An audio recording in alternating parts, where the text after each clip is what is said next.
¿Qué tal amigos de Creciendo con la Historia? Bienvenidos a nuestras clases de Historia del Perú. Hoy día vamos a abordar en la segunda parte sobre el primer militarismo, la República Temprana, lo que corresponde ahora a los gobiernos, tanto sus obras más importantes y los sucesos más destacados que se dieron entre los años de 1827 hasta 1845. Antes de empezar, no olvidar que el tema de los videos es introductorio, no es un video especializado, es solamente para abordar aspectos generales de lo que está sucediendo en nuestra historia del país.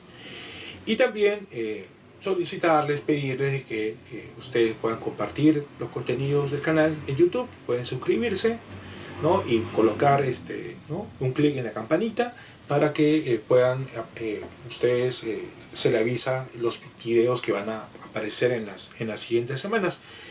Estamos dentro de contenidos básicamente de las clases de historia del Perú y también sobre el contenido en torno a la historia del pensamiento socialista.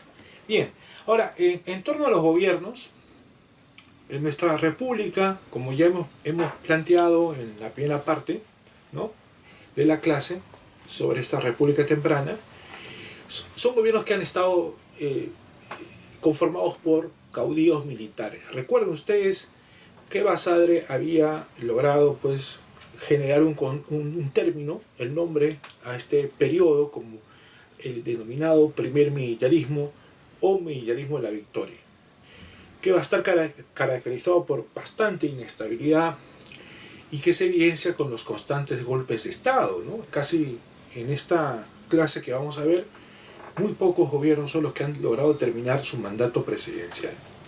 ¿Y por qué razón? Por contradicciones internas, por luchas regionales, ¿no? Lima, por ejemplo, Cusco, ya se evidenciaba enfrentamientos entre Cusco y Lima, o también la parte de lo que corresponde a Arequipa, toda esa zona que era un eje económico muy fuerte en la época virreinal, ¿no? Se evidenciaban pues caudillismos regionales, ¿no? Personajes que van a lograr aparecer muy emblemáticos, en este caso, por ejemplo, como Gamarra, Agustín Gamarra, o el caso de Andrés de Santa Cruz, ¿sí? Bueno, la República oficialmente empieza en 1827. ¿Por qué? Ese es el año en donde Bolívar decide regresar a lo que va a ser la Gran Colombia, ¿no? Y Bolívar deja el poder en manos del Congreso de la República. El Congreso de la República decide entonces elegir al futuro presidente que va a inaugurar esta parte de nuestra historia, ¿no?, entre una terna, entre los integrantes de una terna, ¿no?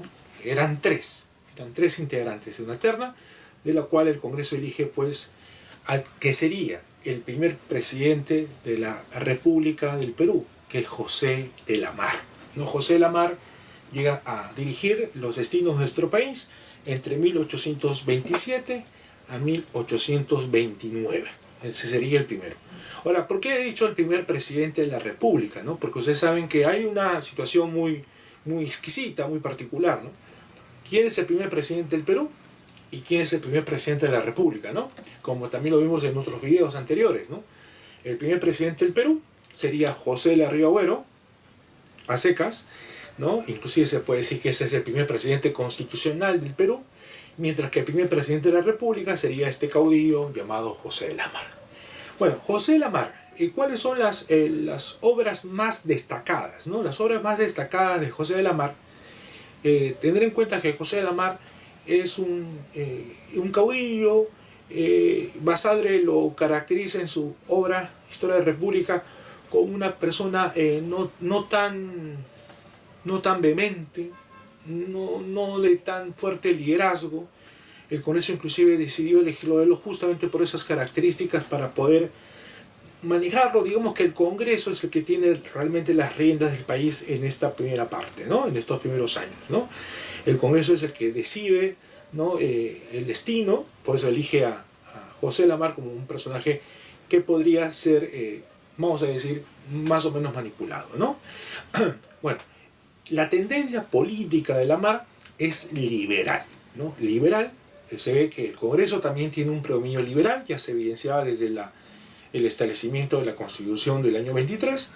Y en este proceso, una de las obras más interesantes, de las pocas obras que se puede mencionar, es la elaboración de la Constitución de 1828. ¿No? Una constitución, obviamente, de tendencia liberal, porque su gobierno es liberal, ¿no? Si quieren ver cuáles son las características del liberalismo peruano, ver el video anterior de esta primera parte de la República Temprana. Y el Congreso, entonces, tiene esa tendencia, igual que el presidente, y elabora esta Constitución del año 1828, que tiene una influencia de la Constitución norteamericana. Esta primera Constitución de la República va a plantear, por ejemplo, la descentralización. Una de las cosas que también va a mantenerse vigente, ¿no? El problema del regionalismo y centralismo, ¿no?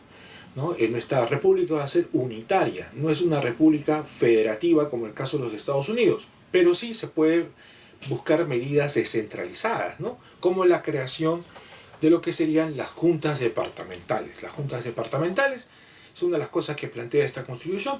Esta Constitución del año 1828 también es una Constitución que oficializa la religión católica y está prohibido, ¿no? Así prohibido, de que la gente profese otra religión, ¿no? Libremente, ¿no? Que no fuera la católica. Está prohibido el ejercicio de otra religión diferente al catolicismo. Bueno, digamos que esa es una de las obras más destacadas que se hace en este gobierno. Hechos importantes. ¿Qué hechos se destacaron? Bien, el gobierno de Lamarr decidió pues mantener el tributo indígena, conocido como el nombre de contribución indígena, o también se le puede llamar contribución personal, ¿no? Decir que todos los peruanos tienen que contribuir al Estado, ¿no? Pagar impuestos al Estado. Es una cosa que va a perjudicar, ¿no? A perjudicar específicamente a los indígenas, ¿no? A los indígenas van a perjudicar, y entonces surge en Ayacucho, ¿no? Una famosa rebelión, ¿no? Conocida como la rebelión de los iquichanos, ¿no? La rebelión de los iquichanos, que controlan, que van a, en sus medidas van a tener el control de Huanta, la zona de Huanta, ¿no? El líder de los iquichanos era José Navala Huachaca. Ellos se levantan en contra justamente del tributo, en contra de la contribución indígena, pero también tiene un matiz muy especial, ¿no? Que va a ser estudiado también por la famosa historiadora Cecilia Méndez, ¿no? El levantamiento de los iquichanos es un levantamiento indígena que va a levantar la bandera de fidelidad de España, ¿no? Es una rebelión profidelista. Es una rebelión profidelista que plantea el retorno al poder de Fernando VII, ¿no? Que el Perú se adhiera a la monarquía española. Es una rebelión muy curiosa por el carácter fidelista que va a tener. Una rebelión en la cual se evidencia que luego de la independencia había sectores sociales que querían todavía conservar su estatus pro-monárquico, ¿no? Pro-monárquico, ¿no? Es muy especial, ¿no? Y específicamente en los indígenas, ¿no? Supuestamente los indígenas, recordemos Tupac Amaru, ¿no? Entonces, Mateo García Pumacahua, ¿no? En cierta medida, ¿no? Entonces, los hermanos Angulo, ¿no? Entonces, tenemos ahí la mentalidad de que el indígena fue siempre explotado, ¿no? Fue objeto de control de los españoles, ¿no? Pero en esta rebelión justamente se da una situación bien contradictoria, ¿no? Un grupo de indígenas se levantan contra el Estado peruano, no están de acuerdo con la contribución, pero en sus demandas, en sus reivindicaciones, plantean la necesidad de buscar el retorno de la monarquía española al Perú, su fidelidad a Fernando VII, ¿no? Es una cosa increíble y que al final termina con una represión brutal en la zona, ¿no? Las tropas peruanas deciden pues poner el control, el uso de la violencia para acabar con este tipo de situación, de rebeldía que ocurría a inicios de la República. Otro hecho que también se va a dar, ya sea en un campo más externo, ¿no? En la parte geopolítica, recordemos que Perú estaba controlado por los liberales. Tenemos a un país de Bolivia como país independiente, pero estaba con presidente Sucre, que es el lugarteniente de Simón Bolívar. Y también tenemos a la Gran Colombia, ¿no? En el norte, con la presencia del propio Bolívar. Entonces tenemos acá a Bolívar encima de nosotros y tenemos de costadito, vamos a decir, de costadito a Sucre, que también es Bolívar. Entonces, la presencia o la influencia bolivariana del Perú no era tan querida por este sector de caudillos, ¿no? De, entre comillas, dirigentes. No era tan positivamente percibida, ¿no? Inclusive había una desazón porque tropas de la Gran Colombia se encontraban en nuestro territorio. La clase política no estaba de acuerdo con que las tropas se queden, ¿no? Eso supuestamente indicaba de que Bolívar de repente quería regresar al Perú y nuevamente controlar los destinos de nosotros, ¿no? Por lo tanto, este tema de la influencia bolivariana en el Perú va a ser un tema interesante en la cual la clase política tomará decisiones muy controversiales. Por ejemplo, desde el Cusco, Agustín Gamarra, que era prefecto del Cusco, decide juntar un conjunto de hombres, ¿no? Unos 4.000 hombres, y decide invadir Bolivia. ¿Por qué decide invadir Bolivia? Los bolivianos, la clase política, cierto sector de la clase política boliviana no estaban de acuerdo con la presencia de Sucre, piden apoyo al Perú. En este sentido, Agustín Gamarra decide tomar las cartas del asunto. Esto significa que también el Perú estaba fragmentado, no estaba totalmente unido, ¿no? Había pues liderazgos provinciales. Entonces Gamarra, ¡pum!, invade Bolivia, logra apoyar a estos sectores que se oponían a Sucre y logran derrocarlo, ¿no? ¿Sí? Se firma un tratado, el Tratado de Piquiza, ¿no? El Tratado de Piquiza, que permite pues que Bolivia, digamos así, logra recuperar, ¿no?, su autonomía política sin la influencia de Simón Bolívar, ¿no? Así que Sucre tiene que regresar a la Gran Colombia, ¿no? Obviamente que esta situación no le va a gustar pues a Simón Bolívar, esta situación de que Sucre regresa a la Gran Colombia y la pérdida de Bolivia, que finalmente quedará en manos de Santa Cruz, de Andrés de Santa Cruz. Esto origina también lo que va a ser la primera guerra de carácter internacional que el Perú tiene, ¿no? Que es la primera guerra que se llamará la guerra con la Gran Colombia, ¿no? Entonces, iniciado en la República Temprana, no vamos a una guerra, no vamos a la guerra con la Gran Colombia. La guerra con la Gran Colombia tiene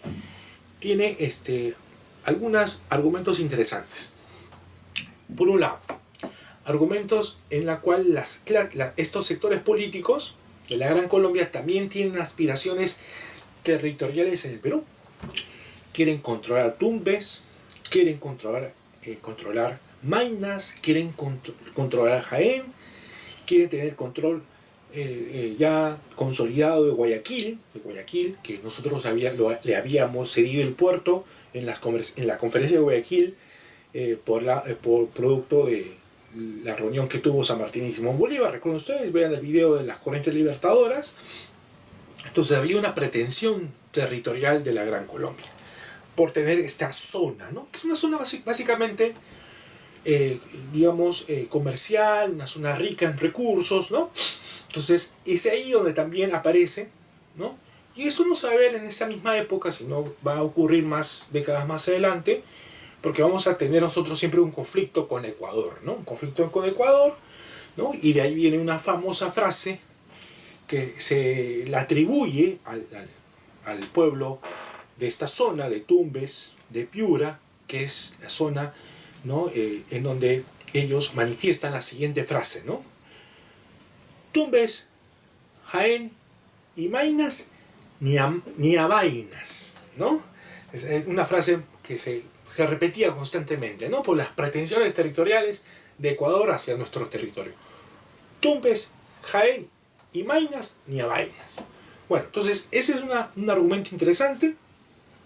Otro argumento para el estallido de la guerra con la Gran Colombia es ese interés de Simón Bolívar en tener todavía una capacidad de decisión sobre los destinos de nuestro país, y por esa razón que las tropas de la Gran Colombia se habían quedado estacionadas en el Perú. Y el pretexto que se va a usar para el estallido de la guerra con la Gran Colombia, el pretexto va a ser que se decide, a nivel del Congreso, se decide expulsar a estas tropas. La expulsión de las tropas de la Gran Colombia va a ser lo que origina la guerra. La guerra con este vecino país. Inclusive se menciona, se especula que Bolívar por ahí mencionaba de que por qué razón había liberado al Perú. Estaba molestísimo, fastidiado, enojado, ¿no? Cuestionándose de por qué había liberado al Perú, porque ahora estamos en guerra con la Gran Colombia.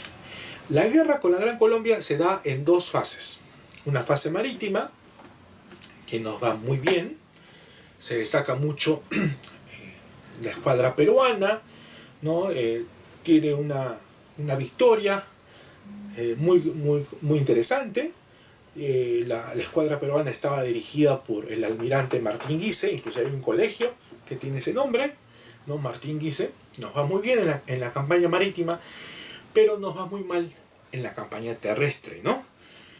En la campaña terrestre fuimos derrotados, ¿no? Definitivamente en la batalla conocida como Portete de Tarquí, ¿no? En la batalla de Portete de Tarquí se logra la derrota definitiva del Perú. Nos obligaron a firmar el llamado Convenio de Girón, que era como la antesala de un previo tratado que tenía que decidirse sobre el territorio fronterizo, ¿no? Sobre el territorio fronterizo, en la cual ya las tropas peruanas habían aceptado su rendición. Pero en este conjunto de sucesos, la mar va a ser defenestrado, ¿no? La mar va a ser defenestrado, lo van a derrocar, ¿no? Y el Congreso decide entonces reunirse y nombrar a un sucesor. Ese sucesor es Agustín Gamarra. Bueno, vamos a analizar el segundo gobierno de esta república temprana, que es el de Agustín Gamarra. Como ya hemos mencionado, Agustín Gamarra es cusqueño, ha sido prefecto, es un caudillo muy interesante. Se dice que es uno de los personajes más importantes de nuestra historia del siglo XIX. Además de ser un personaje muy caudillesco, ¿no? Temperamental, ¿no? Agustín Gamarra logra destacar por haber logrado terminar, ¿no? Su mandato de 4 años. Es el primer presidente que termina el mandato presidencial de 4 años, que así lo establecía la Constitución del año 28. Y él va a tener una esposa, ¿no? Muy conocida, que es Francisca Zubiaga de Gamarra, también llamada la Mariscala, ¿no? Un personaje que va a también tener un impacto en la parte cultural, ¿no? Van a hablar de ella mucho, don Ricardo Palma, ¿no? Entonces, la Mariscala inclusive tiene una fama de ser muy influyente, ¿no? En este gobierno. La Mariscala dice que conocía el manejo del caballo, montaba a caballo, se vestía con la usanza militar, ¿no? Algunos le llamaban también pancha pistola, ¿no? Entonces iba a tener mucha influencia, inclusive va a tener contradicciones, enfrentamientos con el vicepresidente de Gamarra, que es Gutiérrez de la Fuente, ¿no? Gutiérrez de la Fuente. Pero bueno, Agustín Gamarra será presidente del Perú entre 1829 a 1833. ¿Cuáles son las obras más destacadas? 2. La creación de la Maternidad de Lima, que se ubica en este momento en el Cercado, Barrios Altos, y también la creación de lo que va a ser el Departamento de Amazonas.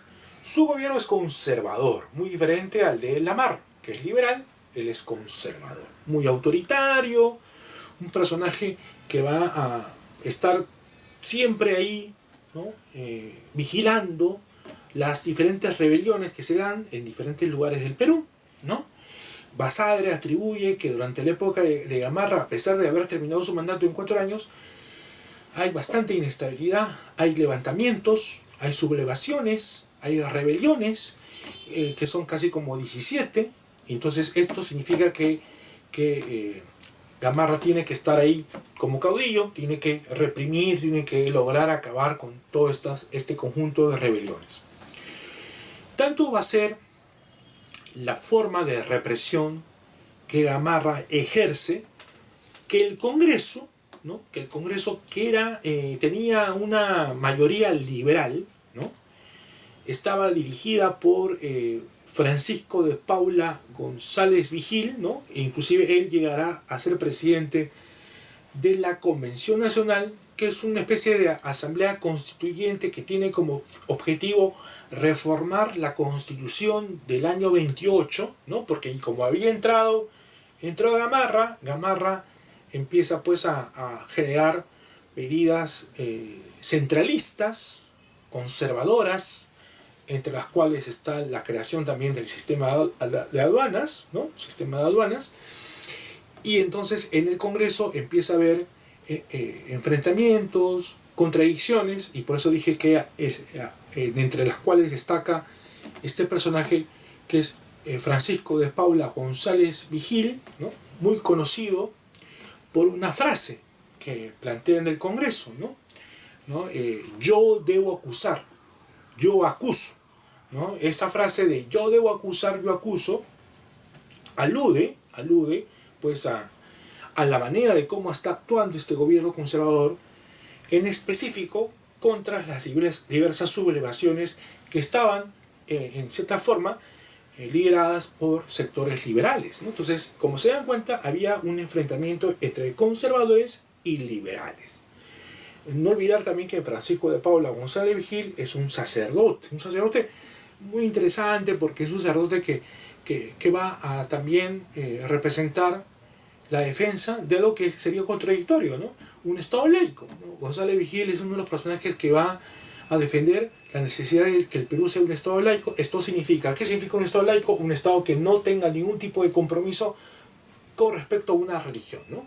Que estaba de acuerdo con la libertad de pensamiento, la libertad de culto, y eso en cierta forma generaba bastante progresismo en González Vigil, pero un progresismo que no va a ser del agrado de la Santa Sede, ¿no? Se dice que inclusive en un momento de su vida también va a ser excomulgado González Vigil por su defensa radical del liberalismo y por su defensa de un Estado laico, a pesar de que sea un sacerdote católico.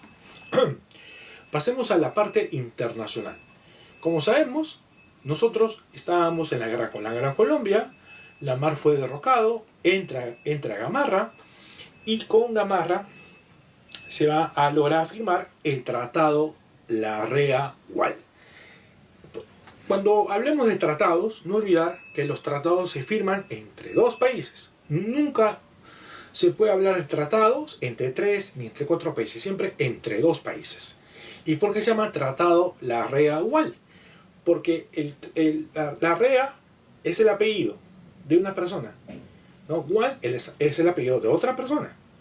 Se juntan los dos apellidos porque son los diplomáticos que representan a los países, ¿no? Que están en conflicto. En este caso Perú y en este caso la Gran Colombia. Por eso siempre los tratados se llaman con los nombres de en muchos casos con los nombres de los apellidos de los diplomáticos, que son los que firman y los que deciden los acuerdos que se van a dar. En este caso, por ejemplo, ya la pérdida definitiva de Guayaquil, ¿no? Guayaquil ya pasa de todas maneras a ser parte de la Gran Colombia.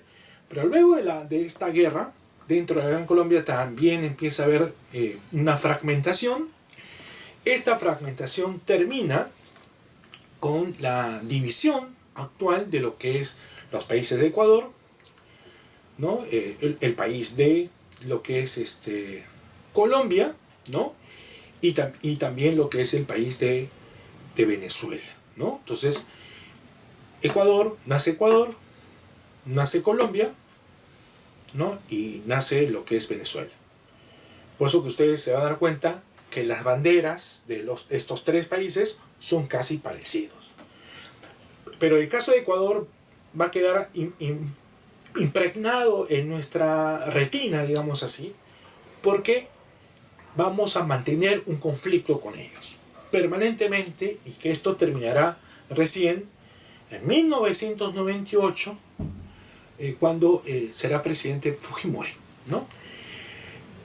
El Perú reconoce la existencia de Ecuador, se va a firmar un documento ya con Ecuador en sí, ¿no? Que finalmente los ecuatorianos no lo van a respetar, que se llama el documento, el Tratado Pando-Noboa, que es el documento en donde se va a definir ciertas fronteras, pero como dije, Ecuador va siempre a tener aspiraciones, siempre su interés es tener una salida al río Amazonas. Gamarra, a pesar de todas las dificultades que ya hemos mencionado, logra terminar su mandato. Al terminar su mandato, ¿no?, se va a establecer como ya mencioné, una convención nacional, ¿no? Y esa convención nacional, que es la que reemplaza al Congreso de la República, va a decidir elegir al nuevo sucesor. El nuevo sucesor va a ser Luis José de Orbegoso. El siguiente presidente es Luis José de Orbegoso, personaje liberal, fue elegido por esa razón por la Convención Nacional. Esta convención era obviamente predominantemente liberal, y es la que va a impulsar el cambio de la Constitución, ¿no? En pocos años. La Constitución de 1834. Bueno, Luis José de Orbegoso va a ser presidente del Perú entre 1833 a 1835, poquito tiempo, ¿no? No va a terminar su mandato, lastimosamente. Luis José de Orbegoso va a ser derrocado por Salaverry. Pero mencionemos cosas de él. ¿Qué obra es la que más destaca, ¿no? Durante sus años se crea la Beneficencia Pública de Lima. ¿Qué es la Beneficencia Pública de Lima? Institución que rige hasta hoy, ¿no? La beneficencia es una institución que abarca a la gente más pudiente de acá de la capital, en ese momento aristócratas, ¿no? Gente de ingresos altos, y que va a generar medidas sociales, ¿no? Obras de apoyo social, ¿no? Parte de la beneficencia, pues los integrantes de esta asociación ceden sus sueldos, ceden sus ingresos para invertirlos en causas de apoyo social, ¿no? Entonces, la Beneficencia Pública de Lima, por ejemplo, es la que controla hoy día todo lo que son las loterías, por ejemplo. La Beneficencia Pública de Lima es la que se encarga en el momento actual, ¿no? En el momento actual, de tener el control sobre diferentes casas y locales que están ubicados en el cercado de Lima, ¿no? Por ejemplo, ¿no? Y mantienen todavía la beneficencia, apoyo social, que se expresa a través de la administración de un conjunto de asilos para ancianos, ¿no? Por ejemplo, ¿no? Entonces, esta institución se crea durante el gobierno de Luis José de Orbegoso. Se va a cambiar la Constitución. La Convención Nacional cambia la Constitución con la del año 34. Las cosas van a mantenerse siendo iguales que la del año 28. Lo único que un cambio notorio que se va a lograr mencionar, que voy a mencionar, es la eliminación ya de las juntas departamentales, ¿no? La eliminación de las juntas departamentales. Además de eso, durante este gobierno, los conservadores empiezan pues a organizarse para defenestrar al presidente, ¿no? Como ya lo mencioné, son enfrentamientos, contradicciones entre liberales y conservadores. Destaca el levantamiento de Pedro Bermúdez, ¿no? Que era una especie de caudillo, lugarteniente de Agustín Gamarra. Bermúdez se levanta contra Orbegoso y se decide pues impulsar un enfrentamiento de las tropas del presidente Orbegoso van a lograr encontrarse con las tropas de Pedro Bermúdez en una zona llamada Manquihuayo, que está por Jauja, y al final, casi a punto de enfrentarse, deciden negociar y termina este enfrentamiento con, digamos, un saludo a la bandera, es decir, ya no habrá un choque, no habrá trifulcas, este abrazo, ¿no? Este saludo a la bandera se expresa con el famoso abrazo de Manquihuayo, ¿no? Que es la forma de cómo los soldados, ¿no? Simbólicamente, para mostrar, ¿no? el fin de esta trifulca, las tropas van a abrazarse los soldados unos con otros, ¿no? Como símbolo, ¿no? del fin de este enfrentamiento. Pero Orbegoso no va a poder acabar con el levantamiento de otro caudillo. Un caudillo que va a lograr también pasar a la historia como un personaje muy, muy conocido, ¿no? A pesar del corto tiempo que va a gobernar. Es un caudillo que inclusive tenía un himno, ¿no? Había mucha gente que lo quería, que estaba con él, ¿no? Felipe Santiago Salaverry, un jovenzuelo, que había también luchado en la independencia. Casi todos estos caudillos que estoy mencionando, tanto Lamar, Gamarra, ¿no? Orbegoso, Salaverry, todos ellos habían luchado en la independencia, ¿no? Salaverry entonces se levanta en un arequipeño, se levanta en estas zonas del sur del país, logra defenestrar a Orbegoso, conservador, ¿no? Y se convierte en el primer presidente más joven del Perú, aunque él, ¿no? él logra imponerse como dictador. Acá se habla de la dictadura de Salaverry, una dictadura, ¿no? que dura solamente un año, entre 1835 a 1836. ¿Y por qué se habla de dictadura? Porque es un gobernante en tiempos de emergencia. ¿Y cuál es la emergencia que estaba ocurriendo en el país? ¿Cuál es la emergencia para que Salaverry se imponga y dirija los destinos del Perú en ese momento? Lo que ocurre es que los enfrentamientos entre liberales y conservadores habían pasado a un nivel mayor. Ya se lograba evidenciar, por un lado, Orbegoso, que es derrocado por Salaverry. Orbegoso decidió juntarse con el presidente de Bolivia, que es Andrés de Santa Cruz, y Salaverry, para de una vez liquidar la presencia liberal en el país, Salaverry decide unirse con Gamarra. Entonces hay una alianza entre los caudillos, por un lado Orbegoso con Santa Cruz, y por otro lado Salaverry con Gamarra. Entonces ese era el contexto de emergencia, y es por esa razón que se llama dictadura de Salaverry. 28 años. ¿Qué hace este personaje? Felipe Santiago Salaverry impone la pena de muerte, ¿no? Presidente que es el primero que impone la pena de muerte. Fomenta el tráfico de esclavos, ¿sí? Son cosas muy concretas que hace, ¿no? Tenía mucho apoyo, como dije, había bastantes personas que lo seguían, se había logrado cantar un himno conocido como la Salaverrina, ¿no? Salaverrina, pero es un contexto difícil porque ya las tropas de Bolivia, ¿no? Santa Cruz, como un poco devolviendo el favor de lo que sucedió hace años atrás con la invasión peruana a Bolivia, las tropas de Santa Cruz llegan al Perú y deciden pues enfrentarse con el dictador de Salaverry, ¿no? Este enfrentamiento, estas acciones militares terminan en la llamada batalla de Socabaya, que logra pues poner punto final al gobierno de Salaverry, y Salaverry morirá fusilado en la plaza principal de la ciudad de Arequipa. Bien, con esto llegamos al final de esta parte sobre gobiernos. Aún continuaremos analizando lo que viene después, que es a partir de la Confederación hasta el final de lo que es la anarquía militar. Y espero que les haya gustado y no se olviden de compartir los contenidos del canal de Creciendo con la Historia. Nos vemos hasta la siguiente clase.